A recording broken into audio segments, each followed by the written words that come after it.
This is Mayor Joe McComb.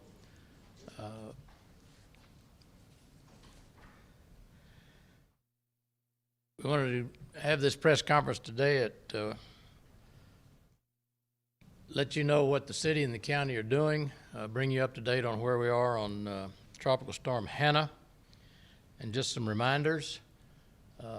On behalf of the city and the county, I want to assure you that the city and the county people that are in positions of responsibility and leadership during hurricanes have a lot of experience, and for our safety and health, they're prepared and will be doing a great job. Unfortunately, it wasn't too long ago during Harvey, we saw them in action, and they did a great job, and they'll continue to do so at this time. There are some new folks and residents living in Nueces County and Corpus Christi and surrounding areas, so to those old-timers like myself, some of what we say may be repetitive, but for the new folks, if this is their first hurricane or tropical storm experience, you'll be hearing a lot of information about preparedness and what we can do to stay safe.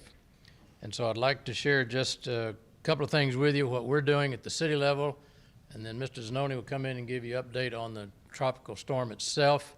Judge Canales is here, and Billy Delgado, who is the emergency office coordinator for the city of Corpus Christi, will come, and he's our emergency management person and does a great job. So if you don't pay much attention to what I say, that's okay, but pay real close attention to what Billy says, because he's the man that knows what's going on and knows who's in charge of what. But one, we say be prepared, and that's simply to continue to monitor your news outlets, to monitor what the city and the county have to say in terms of advice and suggestions of how you can get ready and stay safe, both for you and your family and your property. We are continuing to prepare the city. We identify through our street department and our stormwater systems those areas that do flood frequently when we have rain events, and they're prepared, one, to make sure, and have been out making sure those drainage systems have been cleaned out and ready to take as much capacity as is provided for them through the rain event, and I think they'll have that work done before the rains really start hitting. The other is in low areas where you see some flooding, if you happen to be out, first of all, if you don't have to be out, don't. Just stay in your home or wherever you are. But if you happen to be out and you come to an underpass or an overpass that looks like it's flooded, please turn around. Don't take a chance of going in there, installing your motor out, and getting busy. And one of the things I would really like to emphasize is that while our first responders do a great job, our police and fire, EMS, they're family people too. And so if you'll do your job at staying home or staying out of harm's way the best you can, that will prevent having to call 911 for emergency service and putting other people in jeopardy because you made a bad mistake or a bad decision. But if it's a true emergency, they're there for you, and you feel free to call the number. But please do your contribution in terms of staying home, staying safe. Don't try to go in low water crossings, going through water under the overpasses, because you never know where that car is going to stall out or what might happen. So be thoughtful of our first responders. We want to keep them safe and don't put them in any more danger than their normal job calls for.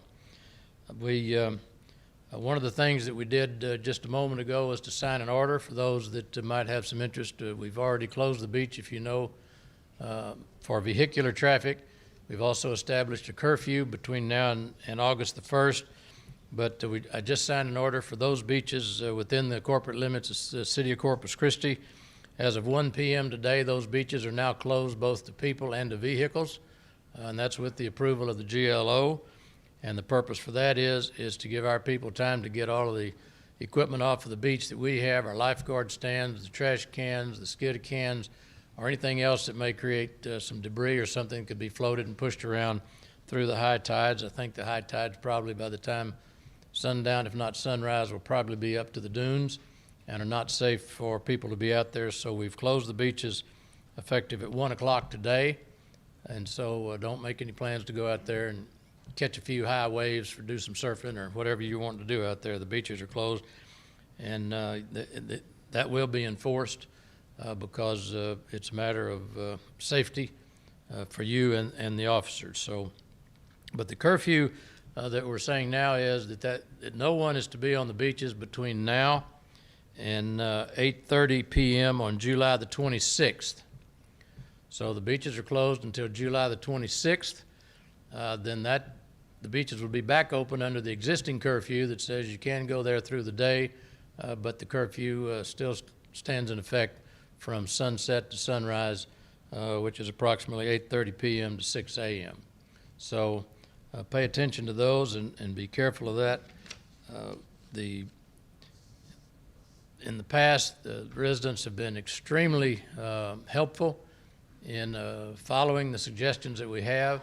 If you'll recall, our number one emphasis during Hurricane Harvey was that our goal was to have no fatalities, and that's our goal this time.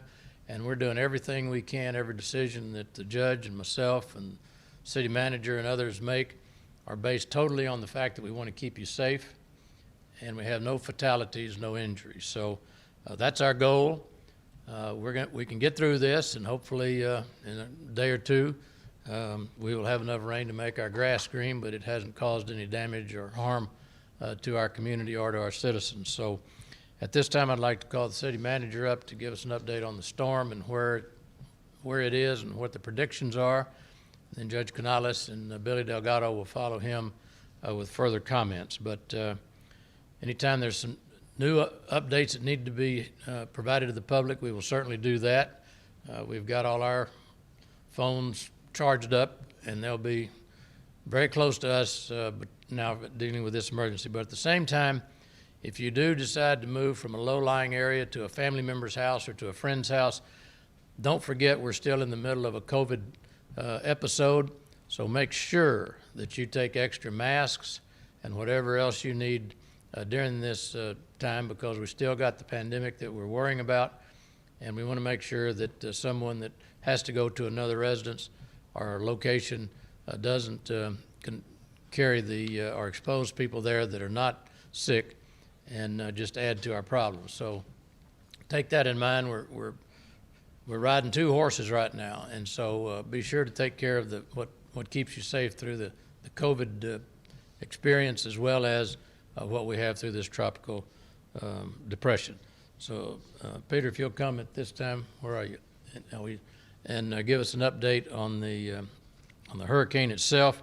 And then I think the judge and, like I said, Billy will be up in just a moment. So thank you very much. Stay safe and stay healthy.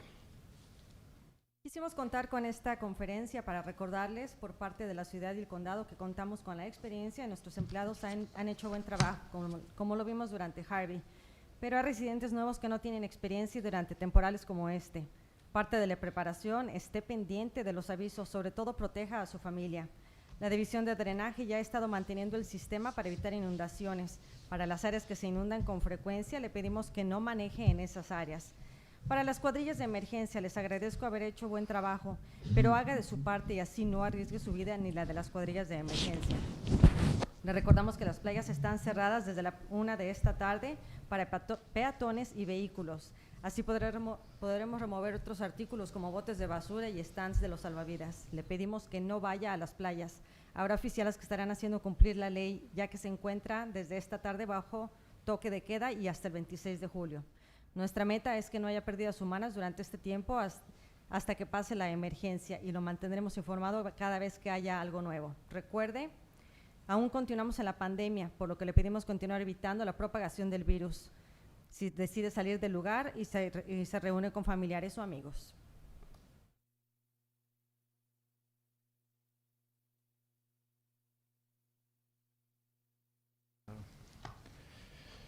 Good afternoon, everybody. I'm Peter Zanoni, Corpus Christi City Manager, and I'm going to provide a quick update of the weather. I know people have probably seen it, but we just want to make sure it resonates and sinks in, and then talk about city operations a little bit, and then we'll turn it over to Nueces County Judge Barbara Canales. So for the past 2 days, we've had 3 weather briefings each day, we being the city leadership, including our police chief, fire chief, EOC, and others. So I want to share that with you this afternoon. This is as of 10:30 this morning. There was a noon briefing, and then there'll be one more briefing at 4:30. And so we'll continue to provide the community with this information in terms of the weather, so you know exactly when things like the wind and the rain can be anticipated. So this briefing that I'm going to provide you is from the National Weather Service, and there's a bureau here in Corpus Christi, and I'm going to proceed to tell you this. So we know that the storm has been named. It's named Hannah. It is a tropical storm. However, they haven't ruled out it potentially growing into a Category 1 hurricane in the center of the storm. Tropical storm warnings are in effect for a big stretch along the Gulf Coast, and it's from the Rio Grande Valley to San Luis Pass, so pretty much the whole coastline. And Hannah is forecasted to become a strong tropical storm, making landfall on South Texas coast Saturday.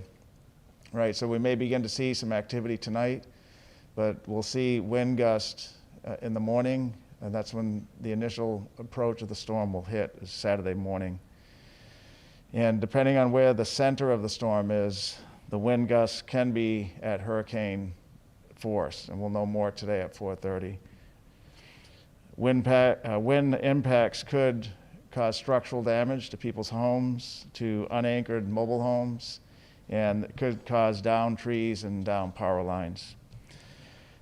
A flash flood watch, this is bigger than a warning, so a watch has been issued for most of South Texas, and slow storm motion after landfall could result in several days of heavy rainfall. So we think that for us, based on the National Weather Service, based that the storm's kind of moving south a little bit of Corpus Christi, the eye anyway, that we can expect to have more rain as the most significant condition. There will still be wind, but we could have many inches of rain. Because of the storm tides are expected to be 2 to 3 feet. It will cause 2 to 3 feet of inundation along the beaches. And so Judge is going to talk about, as did the mayor, the closing of the beaches. And really they're going to almost close themselves because the sand portion of the beach will pretty much be inundated with water, and later on with other debris as well. So 2 to 3 feet inundation possible along the beaches from the higher tide that we have above normal, plus the surge from the storm. And then depending on where the storm exactly hits, isolated tornadoes are also possible Saturday, according to the National Weather Service. Okay, so the key thing then is that the storm is expected around 8 a.m. The initial wind arrival will be about 8 a.m. tomorrow morning. Tropical force storm winds will come in around that time. Yesterday they put Corpus Christi, Port Aransas, and another coastal town, community as a potential or a more probable spot for the storm to be hitting directly, and Corpus Christi is still on there. So Kingsville, Corpus Christi, and Port Aransas have a probability of 40% for tropical storm force winds, right? So that's important to know. The wind speeds, depending on exactly where the center of the storm hits, could be around 65 miles an hour maximum of. That's according to the National Weather Service. And so because of that, there's a possibility of structural damage to homes and trees and so on. And then we talked about the storm tides will be 2 to 3 feet inundation, and there's a potential for moderate flooding along the beaches and some erosion as well on our beaches. So even though the beaches will reopen Monday morning at 6, it's quite likely they're going to be not really passable. There may be a lot of seaweed, debris, beach erosion. That will have to be fixed and maintained by the city, so we'll be out there as soon as we can. But I wouldn't rush to the beach on Monday morning expecting normal conditions. Then rainfall totals, depending exactly where the storm hits, the rainfall totals could be anywhere from 4 to 8 inches And in some isolated areas, more than 12 inches is the forecast. Okay, so in conclusion or just a quick recap, the conditions will be deteriorating later tonight with other bands beginning to move into our region, rain bands, later tonight. Winds could be close to 65 miles an hour, depending on where the storm center actually hits. Landfall is expected, and that means initially winds, and we'll begin to see some rain, but landfall is expected Saturday morning initially, and then midday through the South Texas coast. And we can expect several days of heavy rainfall with the storm, and so that means potentially dangerous flooding as well. So keep a close eye on it. We'll provide you more information on the weather as we go along. Yesterday we talked in our press briefing, and we're going to do another one today at 5. I'm not sure if the mayor mentioned that, but in place of our COVID update that we normally do at 5 o'clock, we're going to do just another 100% weather and storm readiness update at 5. Yesterday at 5, and we want to repeat it again today, we encourage people to sign up to reversealert.org, right? The phone notification system called Reverse Alert. We have over 300,000 persons in Nueces County, but only 20,000 people have signed up to Reverse Alert. So we want to encourage you to sign up for this storm event and any other future weather, traffic, or emergency event. And the way you do that is go to reversealert.org and sign up. You have to provide your telephone number and other stuff, but there's a checkoff box or two on what you want to get alerted to. And so we encourage you to read that and check those things you want to get alerted on, to include weather, local emergencies, and traffic conditions. So go to reversealert.org. We talked about the beaches being closed, and that's for your safety. We do want to remind you, especially the surfers, that there is no lifeguards right now on our beaches. They left at 12 o'clock today. So that means all Gulf beaches, the Bay beaches have no lifeguards. So the situations are dangerous, and it's even more dangerous with no lifeguard. So we want you to adhere to the city's order, city-county order to stay off the beaches. And it's especially important. Our goal is to protect life and property, but life is a primary goal, and that protection of lifeguards are not on the beach, so people need to really stay off the beach, and including surfers. And then if people need help beginning tonight through the weekend, the city's call center is going to be open 24 hours. Normally it closes at 6 o'clock in the evening, and it's not open on the weekends. We take voicemail messages. But because of the storm, it will be open 24 hours over the next 2 days. And the number to call if you have city-type services needs, like I have a branch or a tree that's fallen in the road, I can't get out of my driveway, or there's flooding, or any type of city-type service that you have a question or want to report, you want to call 826-CITY or 826-2489, and we'll get you help. That's 24 hours. Call whenever over the next couple of days. Okay, so that concludes my portion of the briefing. Judge Canales is going to come up next, and we're going to get mine translated first by Gabby into Spanish. Thank you. Quiero proveer con información más reciente sobre el clima. Hemos tenido varias juntas con líderes de la ciudad, el condado y el centro de emergencias. De acuerdo al Centro Nacional de Meteorología, la tormenta ya tiene nombre y se llama Hanna. Pudiera convertirse en un huracán número 1. Todo el área de la costa está bajo aviso. Se espera que la tormenta toque tierra el día de mañana. Las ráfagas de viento son de tipo huracán y pudieran ser de hasta 60 millas por hora. Podría causar posibles daños a remolques o techos en propiedades. Existen ya avisos de inundación para toda el área y pudiera durar por varios días esa inundación. La marea pudiera ser de 2 a 3 pies en el área de las playas del Golfo. Existe también la posibilidad de tornados aislados. Los vientos se estima que comiencen a las 8 de la mañana del día de mañana. Nuestra ciudad se encuentra en el cono de pronóstico en un 40%. También se estima erosión en las playas, y aunque reabran las playas el lunes, pudiera no estar en condiciones para poder ser visitada. Se estima también que la lluvia sea de 4 a 8 pulgadas. La lluvia se espera comience esta noche. Esta tarde a las 5 también tendremos otra conferencia para darle la información más reciente. Le queremos recordar registrarse al servicio Reverse Alert para recibir notificaciones en su teléfono celular. El registro lo puede hacer yendo a la dirección reversealert.org. El centro de atención al cliente también va a estar abierto y recibiendo llamadas las 24 horas al día desde esta tarde. El número a llamar es el 826-CITY o 826-2489.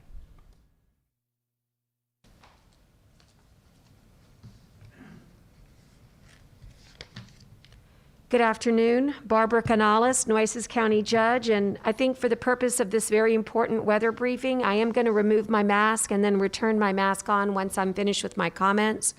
Yesterday, somebody said it was hard to understand me, and so I have to tell you this information, as all information, is so critical that I want to make sure that everybody is getting every important word. I have 3 main points today that I have outlined for us.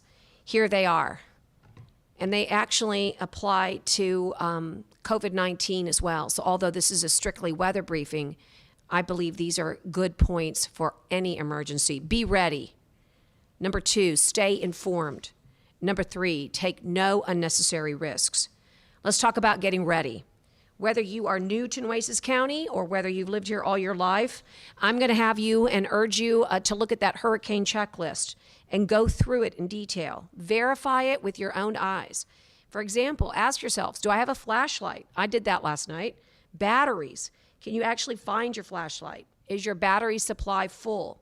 When the lights go out at night, it's a bad time to start looking around, wondering where that flashlight is and where you might have meant to put it. And of course, we're all going to say the same thing. I would have known exactly where it was, but COVID happened. Let's get ready today, because those kinds of things are going to happen to us. And I want to make sure that you have that checklist and that you're not accessing it in the dark. Power outages are always possible with this type of disturbance and now storm. Think of what you would do with no power. Think about the options that perhaps a box of canned food could provide. That works very well, but if you have a canned food, you may not have an electric can opener. So you know the drill. Get yourself and get your home and your family ready. I know that having a kit ready with all the things that you usually carry, your hand sanitizers, face masks, wipes are always excellent, and you're going to want to keep those handy. Remember, we're in a potential disaster inside a current disaster. So gather those documents also that we talked about that are important and get them in a safe place. I also know that if you have to leave your home for any reason, those documents are just good to have very handy, and you want to know where they are. I want you to protect your property. Make certain that all those loose items that are out in your backyard. I moved a kayak this morning. I took those chairs that were patio chairs that I enjoy sitting in and moved them indoors. All of the things that make common sense, this is the afternoon to get it done. So get those loose items that could be projectiles in high winds out of your way. Let's talk about staying informed. Manager Zanoni talked about reversealert.org. I really want to beef up those numbers. 20,000 out of 360,000 is not a strong enough number. We talked about those radios. We talked about how clued in we are to our cellular phones and to our digital media. But Reverse Alert is an awesome way to augment the information that you're getting, and then you can text it immediately to a friend or family member. It's available both on our city and our county website. They have easy links to go to sign up for information. You're going to get the type of information regarding weather and roads that you need. I want you to pay attention to the local media, and I thank those media partners that are here for keeping you informed on what's happening and what you need to do to stay safe. I want to make certain that we don't take unnecessary risks during this event. One thing you learn very quickly as a county judge is that the spirit of your citizens is really amazing. The spirit is strong. The resources, however, are finite. And all of us are going to be on point, ready to help. First responders, whether it's police or constables, firefighters, paramedics, healthcare workers, This is our mold. We're cut from this DNA. We're always ready to answer the call.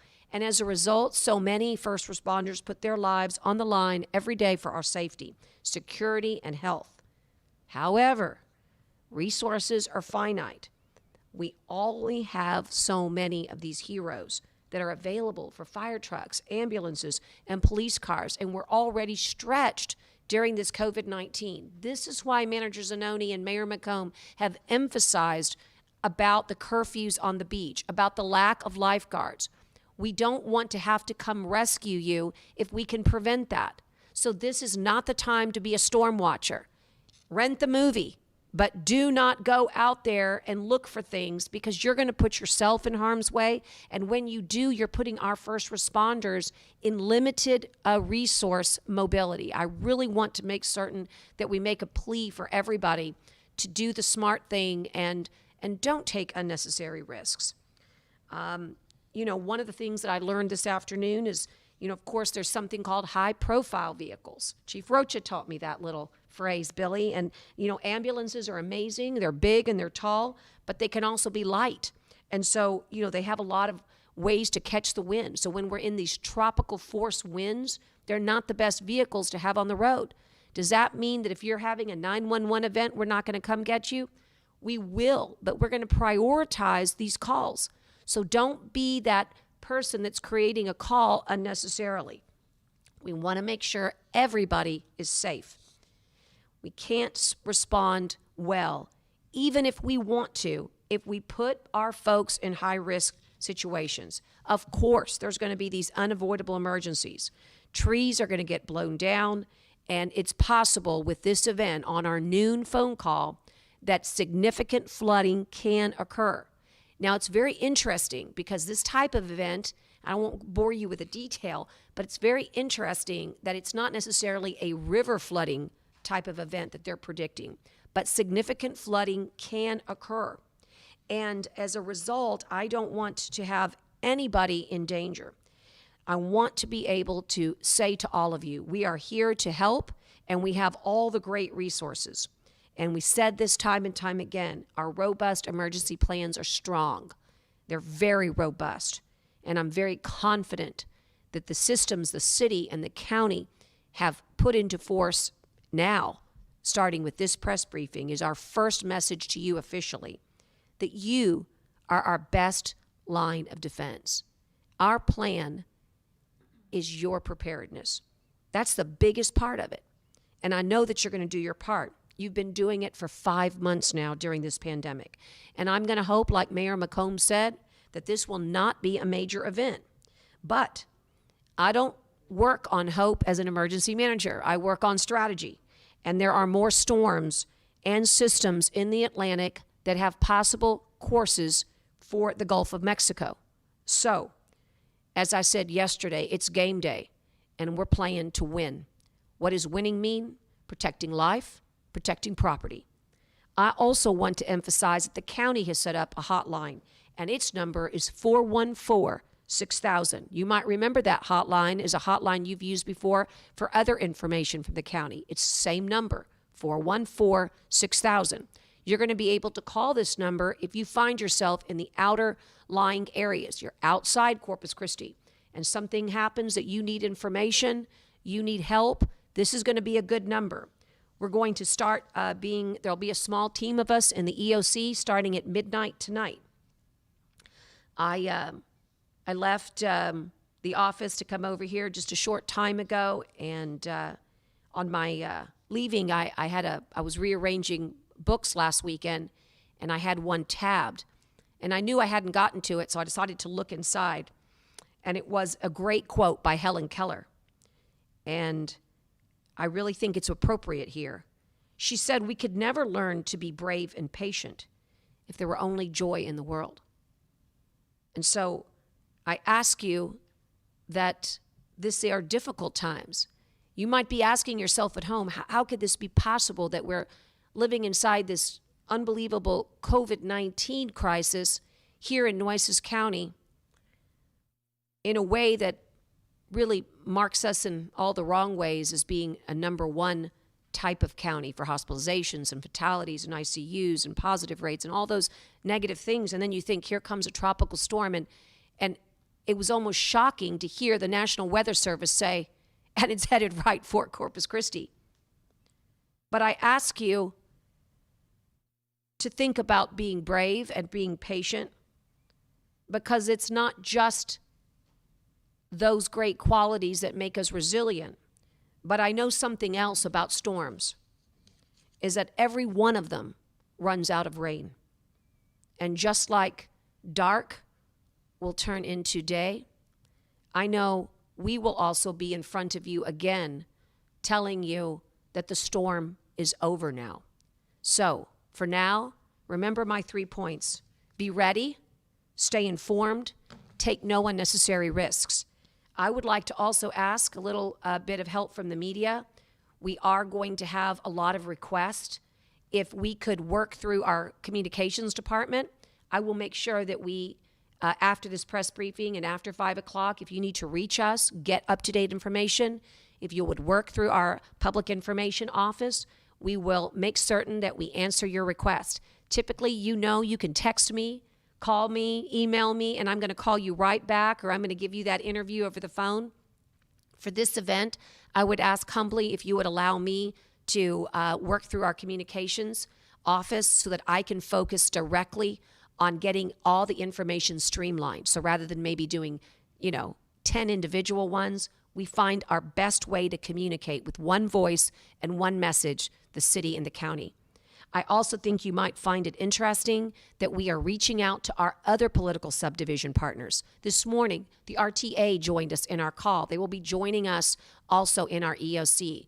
We also reached out to the Port of Corpus Christi and the United States Coast Guard. The captain of the port has reflected that the port is closed for incoming and outgoing vessels.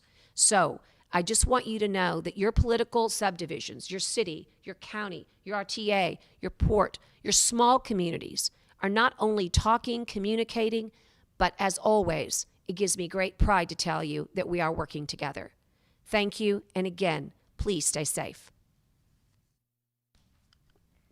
Tengo 3 puntos importantes para esta emergencia.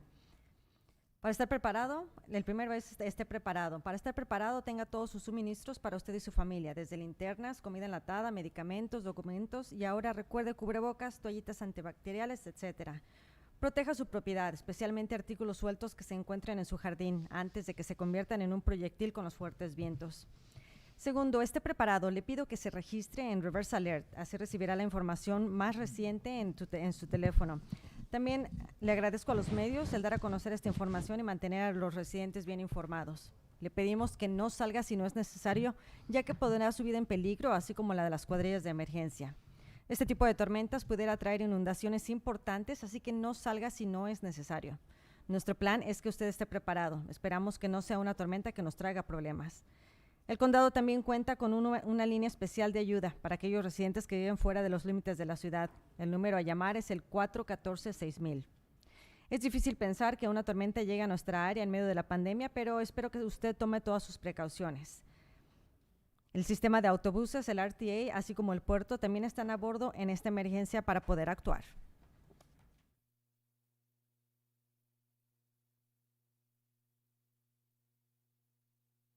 Okay, our assistant fire chief, Billy Delgado, who oversees our emergency operations center, is going to come up next, but I just wanted to add a couple things to my part in the presentation this afternoon. One is that we were informed earlier that the Regional Transportation Authority, our bus service, the RTA, tomorrow they are going to suspend their bus services. So for persons that rely on the bus, you'll have to find alternate transportation modes tomorrow because there will be no bus service to keep people safe in anticipation of the storm. So service will continue through today, but no service at all tomorrow through the RTA. And you may want to check other events or locations that you had planned to go to tomorrow. I know several entities are closing tomorrow just in the abundance of caution. Everything from bakeries, restaurants, the San Antonio Art Museum as an example. Those are a few that come to mind, but you may want to call ahead before you get out. If you shouldn't go out to begin with, but if you do, call ahead just to make sure your destination is open. And then the city, I don't know if we said it directly, the city and the county will be working around the clock now for the next couple of days. So if you need anything from the city or the county, we're going to be here, including this evening, all the way through this evening. The city's EOC opens up tonight, and Billy will talk about that. But what that means is there's a core group, over a dozen persons that work across the city service spectrum that are going to be monitoring the situation, responding to requests for service, and being able to help our constituents and residents. So we'll be working around the clock as the storm passes through, and then working through the cleanup process as well. So with that, let me have Billy Delgado come up. He's going to talk about our ELC operations, and that will conclude our briefing. We'll be here for questions after Billy.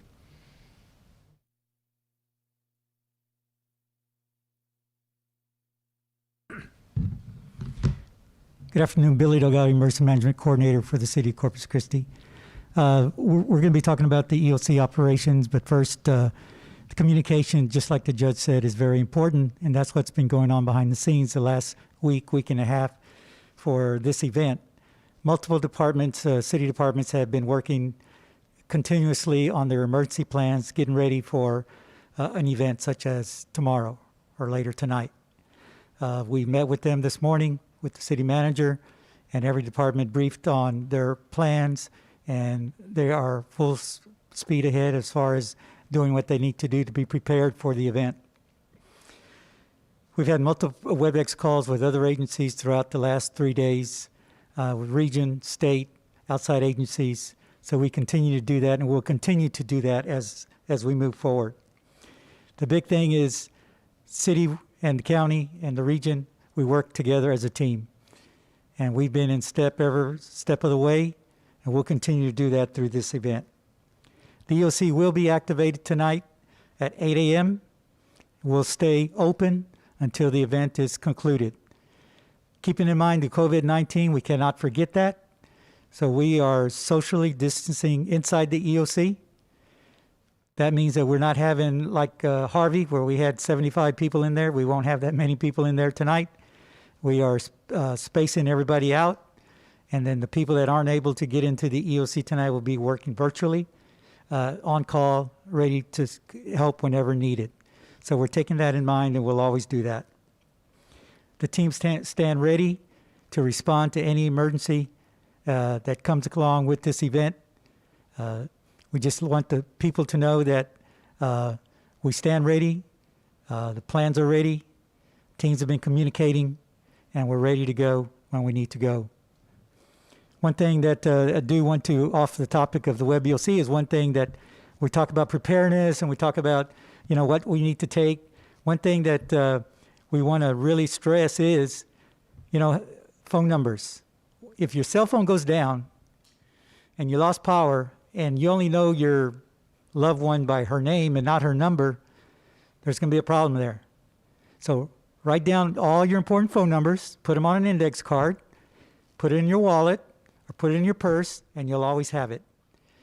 Those little things like that really come in handy. You don't really think about it until the time comes when your cell phone's out and you want to call your loved one and you only know the loved one by their name. So that's do that. If anything, do that, because I know it will help when time comes. Again, Office of Emergency Management will be activated tonight.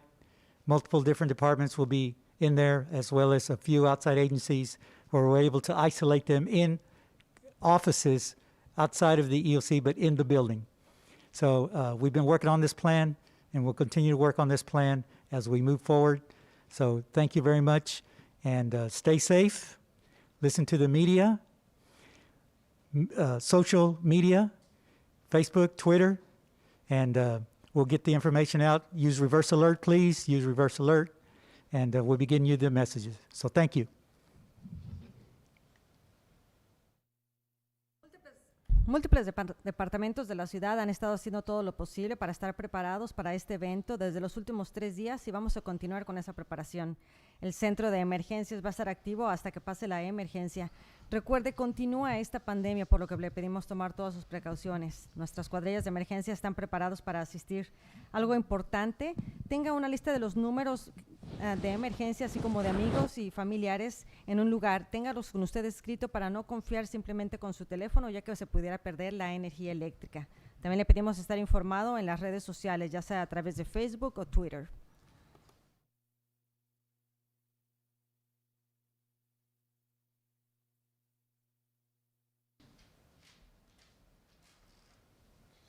Okay, that concludes our press briefing. We can take any questions that the media might have.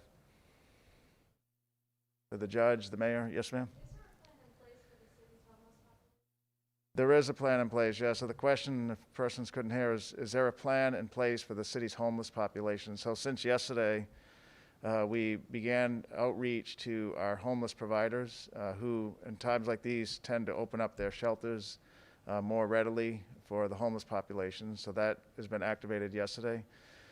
So we have about 30 area providers that help us with the homeless population, that many of whom have a shelter facility. And so they're letting people come in, homeless people coming and providing extended stays as well. And then the Red Cross is also helping us if we need to use some of our city facilities to provide more long-term shelter. Those plans are in place already, so we're ready to go with the homeless population. As a reminder, in the budget that we're currently in, one of the things we recommended that the City Council approved was redirecting several staff positions that were doing prior functions to make them available to focus 100% on homelessness. And so that team that we have is 2 persons in the city. Is the first time in maybe ever that we have a dedicated team helping that homeless population. And they've been front and center the past couple of days working with the homeless shelters as well as the Red Cross. Yes, ma'am? When will the drainage and ditch clearing in areas like Villa Grande Colonia and Barraza Colonia near the refineries, when will those areas be cleared out? Because they tend to flood very easily and the flooding kind of stays there for a long time. Right, so our crews have been out since yesterday also. The question was, what are we doing with drainage clearance and cleaning of our drainage system, including some of the low-lying areas that tend to flood. And so our crews yesterday have been getting as many ready as we can. We have a normal cleaning cycle, but we've extended time to clear some of the earthen channels that we have, as well as some of the storm sewer. So a good example is North Beach, where the inlets need to be cleaned more frequently because of sand that can come in through tidal flow or just wind. So over the past day and through today, crews have been getting the storm system ready. And they are working over the weekend, so probably even through Saturday, conditions allowing, there'll be clearance, debris removal, and into Saturday, and then especially Sunday, Monday, that's when we'll be in there right away. One thing the city's doing, and the city council is going to consider allocating more funds to it, is improving our storm drainage system. We have one, but it's not where it should be. And so making a dedicated revenue source and focusing on a team that helps to manage the stormwater system that the city has, that's especially critical in times like this. And so we're already making improvements today, and we will be through the weekend, but more improvements are coming beginning October 1. Judge, did you want to say anything on storm drainage?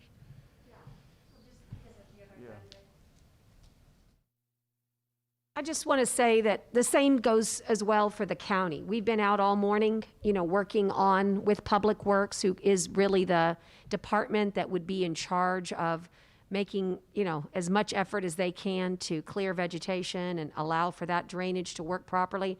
But let me just make it very clear. We have major drainage problems throughout Nueces County, okay?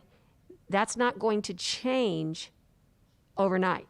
So wherever, this is why I'm concerned about this type of an event that has a significant flooding, type of opportunity.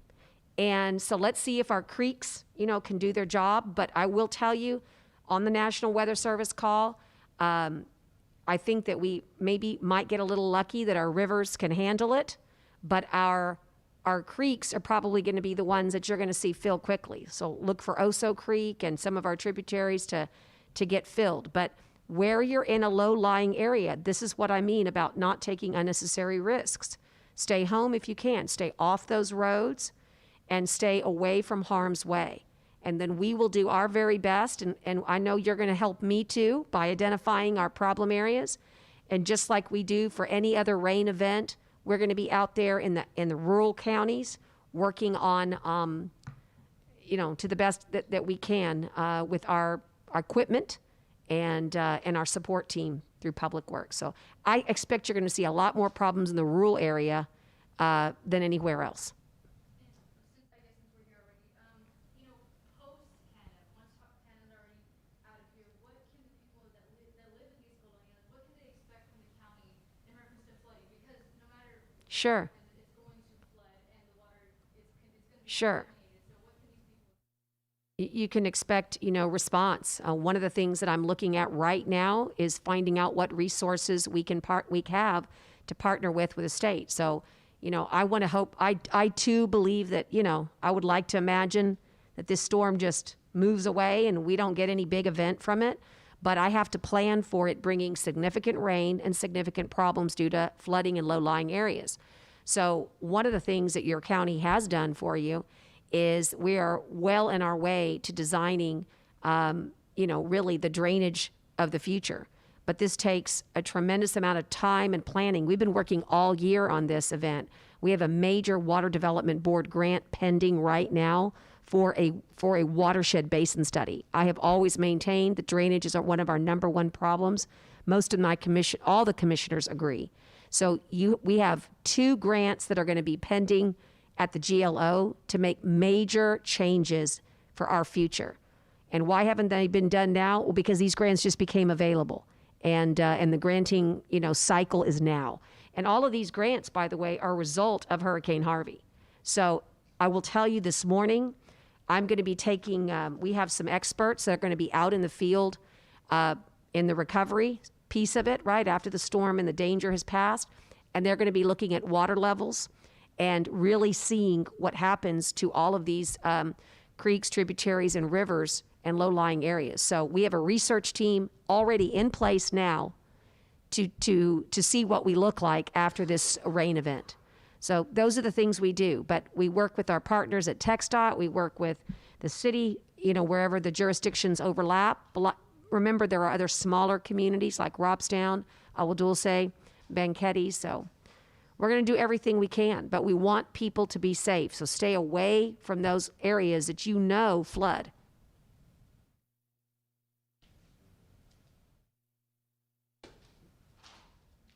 Okay, do we have any other questions from the media?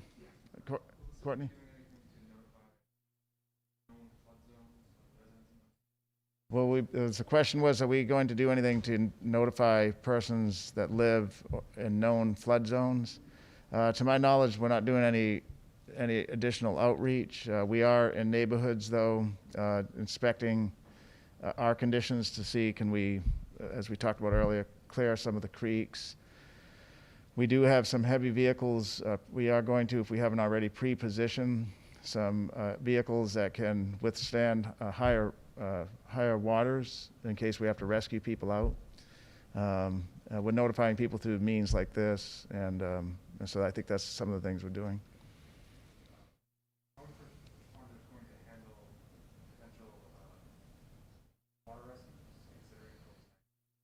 Considering COVID-19, that's something. So the question is, how are we going to handle water rescues or any type of an emergency rescue, given that we're still in the midst of a pandemic? And so since yesterday, when we started communicating with our executives that are in the front and center of the storm management, that was one of the 4 bullet points we talked about, is that even though this Hannah storm is coming, we can't forget what we've been talking about for 5 months. So the departments, especially our first responding departments and even our public works type staff, know that they have to continue to wear their PPE, their face masks, gloves, shields, and they can't put their own personal safety at risk. They have to think of that first, theirs and their families. And so we're bringing that message to every employee through our directors of each department. And so they need to wear their PPE, follow the COVID-19 protocol that we've been working under for the past 5 months or so. And so the departments are ready. Especially our police and fire departments are probably the best prepared at emergency response. And so they're treating this under their normal protocol of how do you respond in an emergency. They're trained for that, and they're probably best at it than anybody in our city. Any other questions from the media? Okay, so just as a recap on what's happening next. So normally today on Friday, we do at 5 o'clock a COVID-19 briefing, and Fridays typically have included a presentation by Texas A&M Dr. Bird. We're going to suspend that for today, and we're going to come back at 5. It'll be the same persons, Mayor McComb, Nueces County Judge Barbara Canales, myself, and Billy Delgado, our Assistant Chief over the EOC. We're going to bring back to the community an update at 5 that'll include a weather update from the National Weather Service that we'll get at 4:30. And so we'll come back and provide that type of information and reminders about what we need to do and any updates on city county operations. All the COVID-19 material, though, our statistics of number of new cases, hospitalizations, number of deaths, all that will be placed on our website around the same time it normally is, around 4:30 or 5 o'clock. And then Dr. Bird, in lieu of him being here presenting, he's recorded or will be recording his presentation, and that video will be placed online. And so persons wanting to follow his analysis can still do that, can watch him online. And I believe the video is going to be on the Blucher Institute website, but there's a link, I believe, in the city county webpage with COVID-19. Okay, so that's the lineup for today. We're going to be, as I mentioned, the mayor, myself, the judge, working around the clock for the next couple of days. So we may do an update tomorrow. If the media wants an interview from any one of us, just contact us. We'll be either here at City Hall or the city's EOC or the county's EOC. And so we'll be approachable and reachable. And so today's press conference at 5 won't be the last one, most likely, over the weekend. We'll keep you informed as to where we can be reached and how we can communicate. Okay? So we'll see everybody at 5 o'clock. Thank you.